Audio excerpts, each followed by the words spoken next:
কেন্দ্রীয় স্বরাষ্ট্র প্রতিমন্ত্রী নিশীথ প্রামাণিক তারই অন্তর্বর্তী জামিন মামলা এবং সেই জামিন মামলাতেই এবার সুপ্রিম কোর্টের তরফে এই বিষয়ে সরকারের বক্তব্য জানতে চাইল সুপ্রিম কোর্ট। পশ্চিমবঙ্গ সরকারের কাছে এই নিয়েই বক্তব্য জানতে চাওয়া হয়েছে।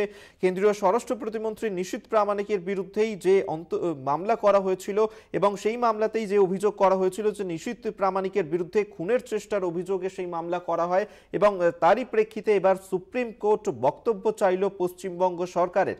নিশীথ প্রামাণিকের অন্তর্বর্তী জামিন মামলা পশ্চিমবঙ্গ সরকারের বক্তব্য চাইল সুপ্রিম কোর্ট। আমরা এই নিয়েই কথা বলবো। আমাদের সঙ্গে এই মুহূর্তে রয়েছেন প্রতিনিধি রবিউল হোসেন।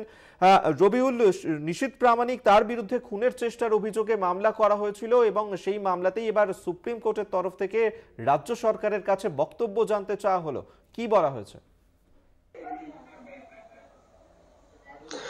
দেখো অভিক, 2018 সালের পঞ্চায়েত নির্বাচনের সময় দিনহাটা 1 নং ব্লকের গীতালদাহের যে সেই সময়কার তৃণমূল কংগ্রেসের পঞ্চায়েত ছিল আবু মিয়া, তার খুনের মামলা সহ গীতালদাহে সেই সময় সংগঠিত আরও 2টি মামলায় কেন্দ্রীয় স্বরাষ্ট্র প্রতিমন্ত্রীর নামে অভিযোগ দায়ের হয় এবং সেই অভিযোগের ভিত্তিতে মহামান্য হাইকোর্টের জলপাইগুড়ি ডিভিশন যে সার্কিট বেঞ্চ রয়েছে সেই সার্কিট বেঞ্চে কিন্তু কেন্দ্রীয় স্বরাষ্ট্র প্রতিমন্ত্রীর জামিনের আবেদন একেবারে নাকচ করে দেওয়া হয় এবং সেই সাথে আগামী 22শে জানুয়ারি পরবর্তী শুনানির দিন ধার্য করা হয় এবং সেই সরকারি আইনজীবী কিন্তু সেই দিন জানান যে রাজ্য পুলিশ চাইলে যে কোনো মুহূর্তে কেন্দ্রীয় স্বরাষ্ট্র প্রতিমন্ত্রীকে গ্রেপ্তার করতে পারে, এমনটাই কিন্তু জানিয়েছিলেন সেই দিন সেই সরকারি আইনজীবী। পরবর্তীতে কিন্তু আজকে অর্থাৎ 11 তারিখ কেন্দ্রীয় স্বরাষ্ট্র প্রতিমন্ত্রী আগাম জামিনের আবেদন চেয়ে সুপ্রিম কোর্টে ইতিমধ্যেই কিন্তু তিনি সেই জামিনের আবেদন করেছেন। আর এই যে মামলা কেন্দ্রীয় স্বরাষ্ট্র প্রতিমন্ত্রীর বিরুদ্ধে মামলা এবং সেই মামলাকে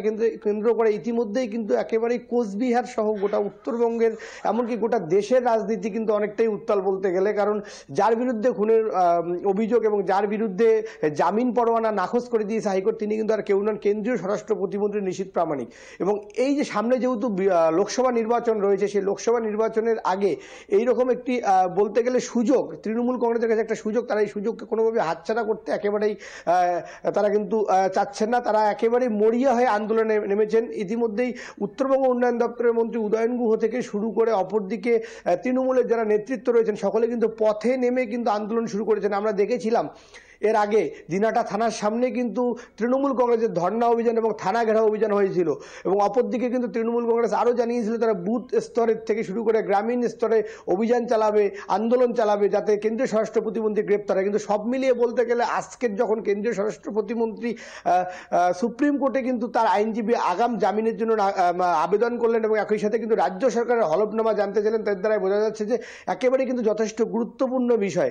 যদিও বিজেপি কিন্তু এই বিষয়টিকে একেবারেই পাত্তা দিতে নারাজ, তারা কিন্তু সম্পূর্ণ তৃণমূল যে আন্দোলনে নামছে তারা কিন্তু একইভাবে এটাকে রাজনীতি দিকেই ঠেলে দিচ্ছেন এবং তারা জানাচ্ছেন যে বিজেপি নেতৃত্ব জানাচ্ছেন যে একেবারে রাজনীতির দিকেই তৃণমূল রাজনৈতিক ফায়দা তোলার জন্যই এই কাজগুলো করছে। অপরদিকে বিজেপির রাজ্য সভাপতি ডক্টর সুকান্ত মজুমদার কিন্তু কোচবিহারে এসেছিলেন, এসে কিন্তু তিনি এক স্পষ্টতই রাজ্য পুলিশ এবং অপরদিকে কিন্তু উত্তরবঙ্গ উন্নয়ন দপ্তরের মন্ত্রী উদয়ন গুহকে চ্যালেঞ্জ ছুড়ে দিয়েছিলেন যে যদি এমনটাই তিনি কিন্তু কোট আনকোট বলেছিলেন যদি রাজ্য পুলিশের দম থাকে তাহলে যেন নিশীথ প্রামাণিককে গ্রেপ্তার করে।